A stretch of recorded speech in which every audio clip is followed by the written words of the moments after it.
শুল্কমুক্ত তালিকায় ২৬ পণ্য অন্তর্ভুক্ত করে চুক্তি সই করল ঢাকা থিম্পু। বাণিজ্য দ্বিগুণ হওয়ার আশা।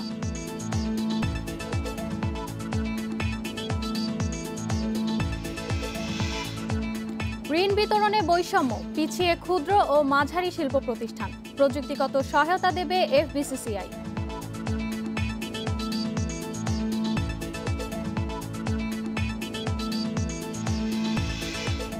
২ মাস পর ডিএসইর সূচক ছাড়ালো ৫,০০০ পয়েন্ট, বেড়েছে ৪৩ প্রতিষ্ঠানের শেয়ার দর।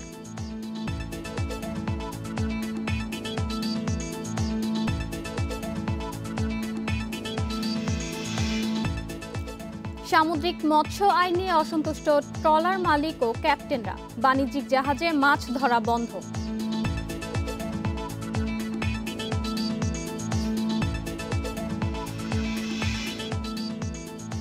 আমন্ত্রণ অর্থনীতি সারাদিনের সাথে আছে আমি ইশরাত সুমা। শুনছিলেন শিরোনাম, জানাবো বিস্তারিত সংবাদ। শিশুদের কাপড়, প্লাইউড, পার্টিকেল বোর্ড সহ 10টি পণ্যে ভুটানের বাজারে শুল্কমুক্ত সুবিধা পেল বাংলাদেশ। বিপরীতে কাঠের তৈরি আসবাব, সিমেন্টের ক্লিংকার সহ 16 পণ্যে শুল্কমুক্ত সুবিধা পাবে ভুটান।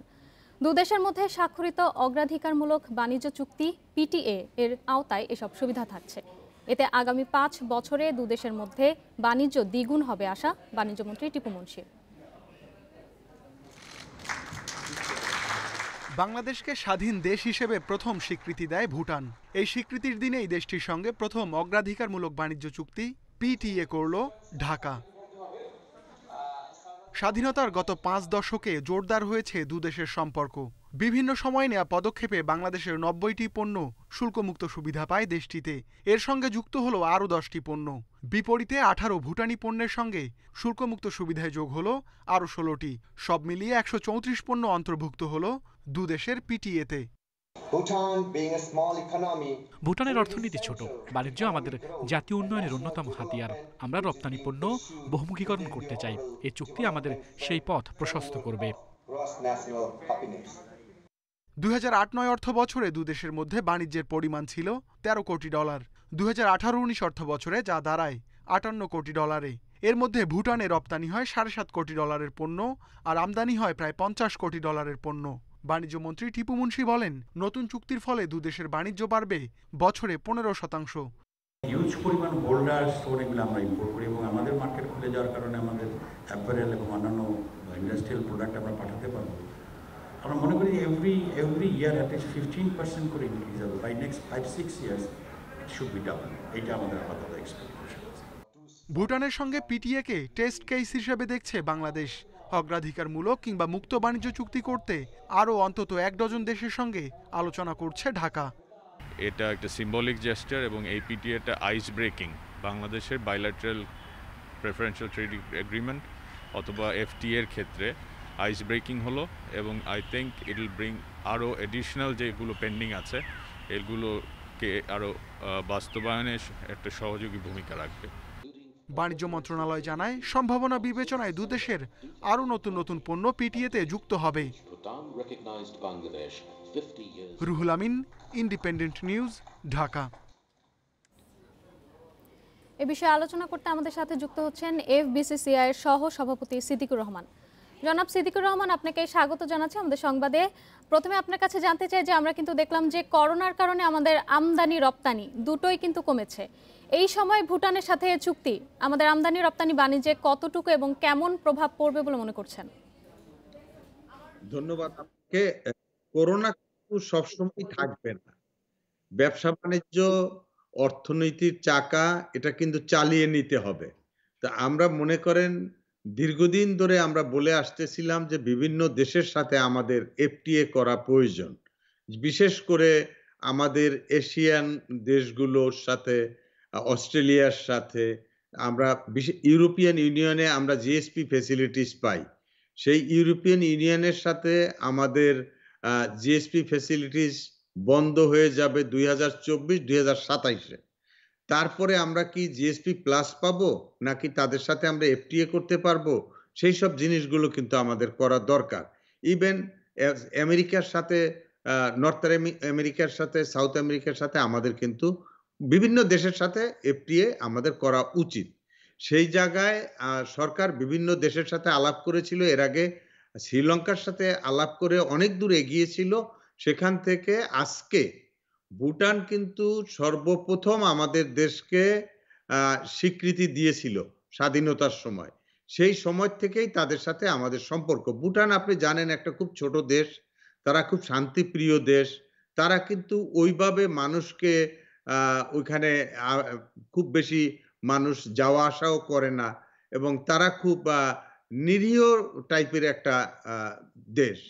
সেখানে আমরা তাদের সাথে আজকে এই যে আমরা যে চুক্তিটা করলাম, এই চুক্তিটা আমাদের অন্যান্য দেশের সাথে, এই চুক্তির ফলে আমাদের কি সুবিধা হচ্ছে কি অসুবিধা হচ্ছে, এগুলো অন্যান্য দেশের সাথে চুক্তি করতে গেলে এগুলোকে আমরা উদাহরণ হিসেবে ব্যবহার করতে পারবো। এই কাজগুলো আমাদের জন্য আরো সহজ হবে।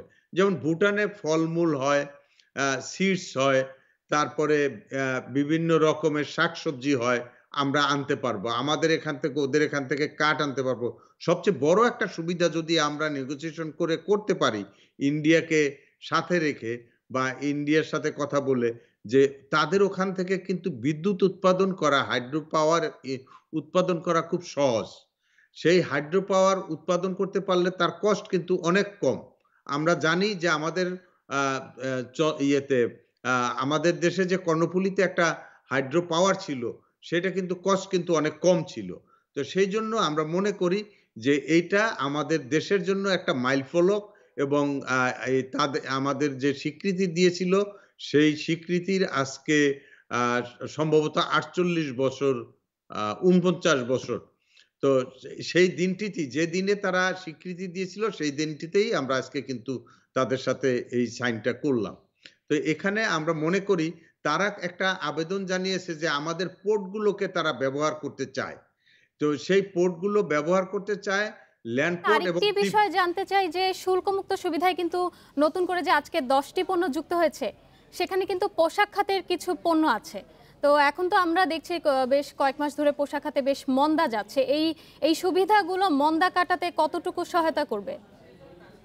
এখানে আপনি মনে করেন, আমি তো প্রথমেই বলেছি এটা একটা খুব ছোট দেশ এবং তাদের কাপড় চোপড় পরা বা চালচলন একটু ডিফারেন্ট। কিন্তু সেখানে যে পোশাক খাত যে অনেক লাভবান হবে তা না। তার থেকে আমি মনে করি অন্যান্য অনেক খাত আছে, যেমন আমরা ফার্নিচার খাত আমাদের আছে। তারপরে বিশেষ করে সবচেয়ে বেশি আমরা ফলমূল আমরা ইম্পোর্ট করতে পারবো। আমরা এখান থেকে বিদ্যুৎ যদি ইম্পোর্ট করতে পারি আমাদের জন্য কস্ট কম পড়বে।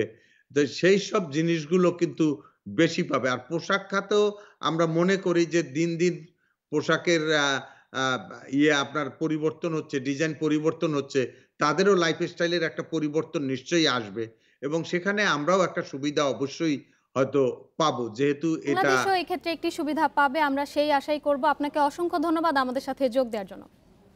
আমরা কথা বলছিলাম এফবিসিসিআই এর সহ সভাপতি সিদ্দিকুর রহমানের সাথে। জানাবো পরবর্তী সংবাদ। ঋণ বিতরণ বৈষম্য সহ নানা জটিলতায় ক্ষুদ্র ও মাঝারি শিল্প প্রতিষ্ঠানগুলোর কাঙ্ক্ষিত প্রসার হচ্ছে না। দেশের মোট শিল্পের 73% কুটির, ক্ষুদ্র ও মাঝারি প্রতিষ্ঠান হয়। এদের উন্নয়নে সরকারের কার্যকর নীতি প্রণয়ন প্রয়োজন বলছেন বিশেষজ্ঞরা। সকালে রাজধানীতে এসএমই ফাউন্ডেশন আয়োজিত এক অনুষ্ঠানে উঠে আসে এসব তথ্য। দেশে করোনায় সবচেয়ে বেশি ক্ষতিগ্রস্ত হয়েছে কুটির, ক্ষুদ্র ও মাঝারি শিল্প প্রতিষ্ঠানগুলো। উদ্ভূত পরিস্থিতি সামলাতে এসএমই প্রতিষ্ঠানগুলোর জন্য 20,000 কোটি টাকার প্রণোদনা তহবিল গঠন করেছে সরকার। এসএমই প্রতিষ্ঠানগুলোর উন্নয়ন নিয়ে আলোচনা অনুষ্ঠানে বক্তারা বলেন, বড় শিল্পগুলো সহজে ঋণ পেলেও নানা জটিলতায় এসএমই উদ্যোক্তারা তা পাচ্ছেন না। বরাদ্দকৃত তহবিলের 40%-এরও কম ঋণ দেওয়া হয়েছে এসএমই উদ্যোক্তাদের। প্রয়োজনীয় সুযোগ সুবিধায় পিছিয়ে থাকায় এসএমই উদ্যোক্তারা কাঙ্ক্ষিত প্রসার অর্জন করতে পারছেন না। এজন্য ঋণ বিতরণ প্রক্রিয়া সংশোধন, বড় শিল্প প্রতিষ্ঠানগুলোর সাথে এসএমইর ব্যবসায় অংশগ্রহণ বাধ্যতামূলক করা সহ সরকারের নীতি পরিবর্তন প্রয়োজন। সেন্ট্রাল ব্যাংকে বারবার পুশ করছে, তারপরেও লোন দিতে সমস্যা হয়।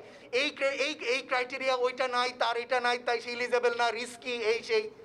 কেন অন্যান্য ঋণ দিতে গিয়ে তাদের সেই রিস্ক ঝুঁকি এগুলো থাকছে না? এসএমইর সাপ্লাই চেইনে প্রত্যেকটা প্রোডাক্টের ক্ষেত্রে আমাদের থাকা উচিত যে এসএমইর জায়গা অল্টারনেটিভ ওয়ে নেওয়া না হয় ইভেন ক্রেডিট গ্যারান্টি স্কিম দিয়েও লাভ হবে না। করোনায় ঘুরে দাঁড়াতে এসএমই উদ্যোক্তাদের জন্য ঋণের প্রবাহ বাড়ানো প্রয়োজন। সেই সাথে ঋণ বিতরণ এবং পরিশোধের সময়সীমা বাড়ানোরও পরামর্শ দেন সাবেক কেন্দ্রীয় ব্যাংক গভর্নর আতিউর রহমান। কোভিডের দ্বিতীয় ঢেউ যেহেতু এসে গেছে, এই সময়সীমা অন্তত আরো 6 মাস বাড়ানো উচিত বলে আমি মনে করি। বিতরণের 6 মাস জুন পর্যন্ত এটা করা উচিত বলে আমি মনে করি। নতুন এসএমই উদ্যোক্তাদের উৎসাহিত করতে নির্দিষ্ট কিছু খাতে অনুদান দেওয়া যেতে পারে। একই সাথে ফেসবুক সহ ই-কমার্স ভিত্তিক ব্যবসার গতি ধরে রাখতে ট্রেড লাইসেন্স প্রদানের পদ্ধতি সহজীকরণের উপরও জোর দেন বক্তারা। Irene Khatun, Independent news, Dhaka. 2 মাস পর আবারও 5,000-এর ঘর অতিক্রম করেছে ঢাকার শেয়ার বাজারের প্রধান সূচক ডিএসইএক্স। সপ্তাহের শুরুতেই মূল্যসূচক ও লেনদেন বেড়েছে ঢাকা স্টক এক্সচেঞ্জে। পাশাপাশি 43 ভাগ প্রতিষ্ঠানই রয়েছে দরবৃদ্ধি তালিকায়। রবিবার লেনদেন শেষে প্রধান সূচক ডিএসইএক্স বেড়েছে 49.54 পয়েন্ট, অবস্থান করছে 5,024 পয়েন্টে। এই নিয়ে সেপ্টেম্বরের 28 তারিখের পর আবারও 5,000-এর ঘর পার করল ডিএসইএক্স। রবিবার মোট লেনদেন হয়েছে 843 কোটি 80 লাখ টাকা শেয়ার, যা আগের কার্যদিবস থেকে 21 কোটি 17 লাখ টাকা বেশি। লেনদেনে অংশ নেওয়া 354টি কোম্পানি ও মিউচুয়াল ফান্ডের মধ্যে আজ দর বেড়েছে 154টি, কমেছে 120টির এবং অপরিবর্তিত রয়েছে 80টি প্রতিষ্ঠানের শেয়ার দর। সবচেয়ে বেশি হাতবদল হওয়া প্রতিষ্ঠানগুলোর তালিকার শীর্ষ অবস্থান ধরে রেখেছে বেক্সিমকো এবং শতাংশের দিক থেকে দর বৃদ্ধি তালিকার শীর্ষে উঠে এসেছে আরামিড সিমেন্ট। অন্যদিকে চট্টগ্রাম স্টক এক্সচেঞ্জে সার্বিক সূচক বেড়েছে 161.48 পয়েন্ট, লেনদেন হয়েছে 24 কোটি 61 লাখ টাকা। নতুন সামুদ্রিক মৎস্য আইনের কিছু ধারা নিয়ে বাণিজ্যিক ট্রলারের মালিক ও ক্যাপ্টেনদের মধ্যে অসন্তোষ দেখা দিয়েছে। ক্ষুব্ধ ক্যাপ্টেনরা মাছ ধরা বন্ধ রেখে সাগর থেকে তীরে ফিরে আসতে শুরু করেছে। ফলে বাণিজ্যিক জাহাজে সামুদ্রিক মাছ ধরা বন্ধ হয়ে যাচ্ছে। এতে ট্রলার মালিকদের মাসে অন্তত 200 কোটি হাতছাড়া হওয়ার পাশাপাশি দেশের বাজারে সামুদ্রিক মাছের সংকটের শঙ্কা দেখা দিয়েছে।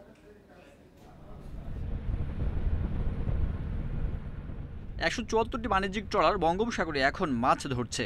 ডিম ছাড়ার সুযোগ সহ সরকারের নানা বিধিনিষেধ ও খারাপ আবহাওয়ার জন্য এমনিতেই বছরে অন্তত 5 মাস মাছ ধরা বন্ধ থাকে। পুরনো অধ্যাদেশে মৎস্য অধিদপ্তরের পরিচালকের অনুমতি নিয়ে 20 দিনের জন্য সাগরে যায় জাহাজগুলো। কোনো কারণে তার আগেই ফিরে আসলে আবারও নতুন করে অনুমতি নিতে হয়। কিন্তু নতুন আইনে যান্ত্রিক ত্রুটি বা অন্য কোনো কারণে ট্রলারকে ফেরত আসতে বাধ্য হলে মেয়াদ শেষ হওয়ার আগে এখন আর সাগর যাত্রার অনুমোদন মিলবে না। এছাড়া পরিদর্শকরা যে কোনো সময় তল্লাশি করে অনিয়ম ধরা পড়লে ক্যাপ্টেনদের 2 বছরের জেল এবং 25 লাখ টাকা পর্যন্ত জরিমানার বিধান রাখা হয়েছে। আমরা ওখানে চাকরি করে দিতে কোম্পানিতে যেতে হয় রুলসকে ভায়োলেট করে, কিন্তু এখন এটাকে অর্থদণ্ড, জেল, জরিমানা এগুলার আওতায় নিয়ে আসছে। 10 লক্ষ টাকা থেকে 25 লক্ষ পর্যন্ত জরিমানার বিধান রাখছে। এগুলো তো মানা সম্ভব না। একটা কমিটি তারা করেন, সেই কমিটি যাতে আমাদেরকে রাখা হয়, স্টেক হোল্ডার রাখা হয় এবং ম্যারিটাইম বিশেষজ্ঞদের রাখা হয়, এই মর্মে আমরা গভর্নমেন্টকে আবেদন করব। ব্যবসায়ীরা জানান, নতুন আইন অনুযায়ী জাহাজের মালিকানা পরিবর্তন করা যাবে না। এছাড়া লাইসেন্স নবায়নে সংশ্লিষ্ট সরকারি কর্মকর্তার অস্বীকৃতি জানানোর সুযোগ আছে এবং একই সাথে দ্বিগুণ ফি আদায়ের বিধান রাখা হয়েছে। এতে দুর্নীতির সুযোগ আছে।